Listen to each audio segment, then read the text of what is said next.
Mga ka-Erts, eto na naman tayo sa isang mainit pero napaka-positibong usapan. Ang title pa lang ng thumbnail natin, talagang mapapaisip ka na, kailan nga Prab may paalala. Siya lang ang mag-vlog sa EDC. Tuloy ang Korea. Alam nyo, unang tingin pa lang sa sitwasyon, hindi ito dapat gawing issue agad. Kasi kung titignan natin ng mas malalim, posibleng ang intensyon ni Kailan Prab dito ay pagprotekta at pag-aalaga sa EDC tandem.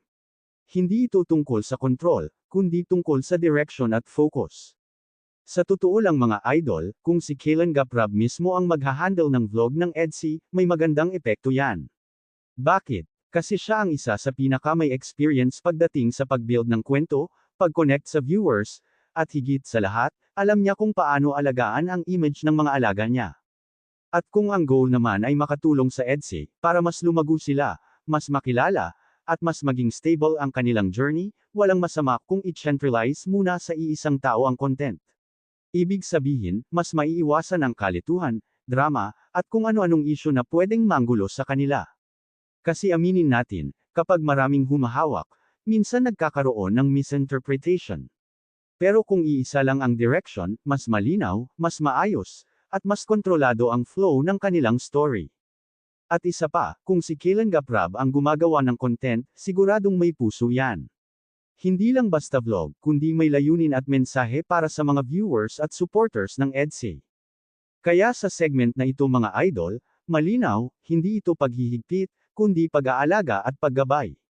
Abangan nyo ang susunod na segment, dahil pag-uusapan naman natin kung bakit malaking tulong ito sa growth ng EDC tandem. Mga ka-Erts, dito tayo ngayon sa mas malalim na usapan, bakit nga ba malaking tulong kung si Kailan Prab mismo ang hahawak ng vlog para sa EDC? Unang-una, consistency. Isa ito sa pinaka-importante sa kahit anong content. Kapag iisa lang ang nagdidirect ng kwento, iisa lang ang takbo ng narrative. Hindi pa iba-iba ang style, hindi nalilito ang viewers, at mas nagiging solid ang identity ng EDC bilang tandem. Pangalawa, protection sa image.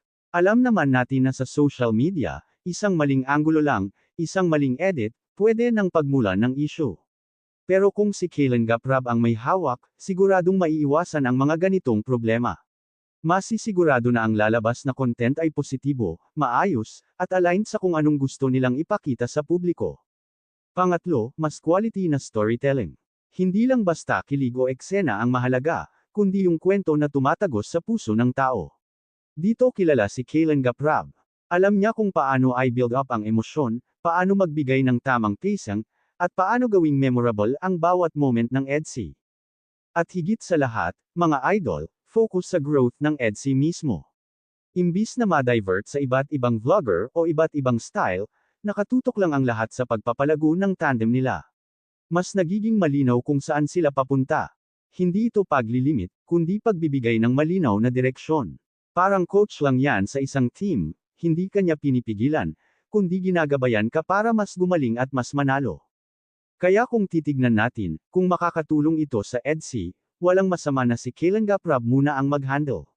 Dahil sa huli, ang goal naman dito ay ikabubuti nila, hindi lang ngayon kundi sa long term. Sa next segment mga idol, pag-uusapan naman natin yung epekto nito sa fans at supporters, at bakit mas lalo pa itong magpapalakas sa EDC fandom. Mga ka-Erts, ngayon naman pag-usapan natin, ano ang magiging epekto nito sa fans. Sa totoo lang, kung malinaw ang direksyon ng EDC at iisa lang ang humahawak ng content, mas nagiging kampante ang supporters. Bakit? Kasi alam nila na ang pinapanood nila ay may consistency, may quality, at higit sa lahat, may respeto sa mismong tandem. Kapag walang halo-halong content mula sa iba't ibang source, nababawasan ang kalituhan. Hindi na nagtatanong ang fans kung alin ang totoo, alin ang scripted, o alin ang may ibang agenda. Ang nangyayari, mas nagiging solid ang tiwala nila sa kung anong ipinapakita. At dito lalong pumapasok ang role ni Kailan Prab. Dahil kilala siya ng maraming viewers, may credibility na siya. Kaya kapag siya ang naglalabas ng content, parang may assurance ang fans na, okay, maayos to, legit to, may direction to. Isa pa mga idol, mas nagiging organisado ang kilig at emosyon ng fans. Hindi sabog ang updates, hindi pa iba-iba ang vibe, kundi tuloy-tuloy ang kwento. Parang sinusundan mo lang ang isang magandang series na may malinaw na storyline. At syempre, kapag ganito ang setup, mas lumalakas ang engagement. Mas excited ang fansarmy sa bawat upload, mas inaabangan nila ang next ganap, at mas nagiging active sila sa pag-support, likes, shares, comments, lahat yan tumataas. Kaya kung iisipin, hindi lang EDSI ang nakikinabang dito, pati ang buong fandom nila. Mas nagiging healthy ang environment, mas positibo ang usapan, at mas tumitibay ang samahan ng supporters. Sa madaling salita, hindi ito paghihigpit sa content, kundi pagbibigay ng mas malinaw at mas maayos na experience para sa fans. Sa susunod na segment mga idol, pag-uusapan naman natin yung tungkol sa Korea. Tuloy nga ba ito at ano ang posibleng ibig sabihin nito para sa EDSI journey? Mga ka-Erts, eto na yung isa sa pinaka-inaabangang tanong, tuloy nga ba ang Korea? Sa totoo lang mga idol, kung pagbabasehan natin ang galaw at suporta na nakukuha ng EDSI ngayon, hindi malabong mangyari yan. At kung si Kailangap Rob pa mismo ang nagmamanage ng content at direksyon, mas lalong nagiging posible ang ganitong klaseng opportunity. Bakit? Kasi ang mga ganitong biyahe o project, hindi lang basta lakad, kundi pinaghahandaan yan. Kailangan maayos ang branding, malakas ang engagement, at solid ang suporta ng fans. At lahat ng yan, unti-unting nabubuo kapag iisa lang ang direksyon na sinusundan, at yun nga ang ginagawa ngayon.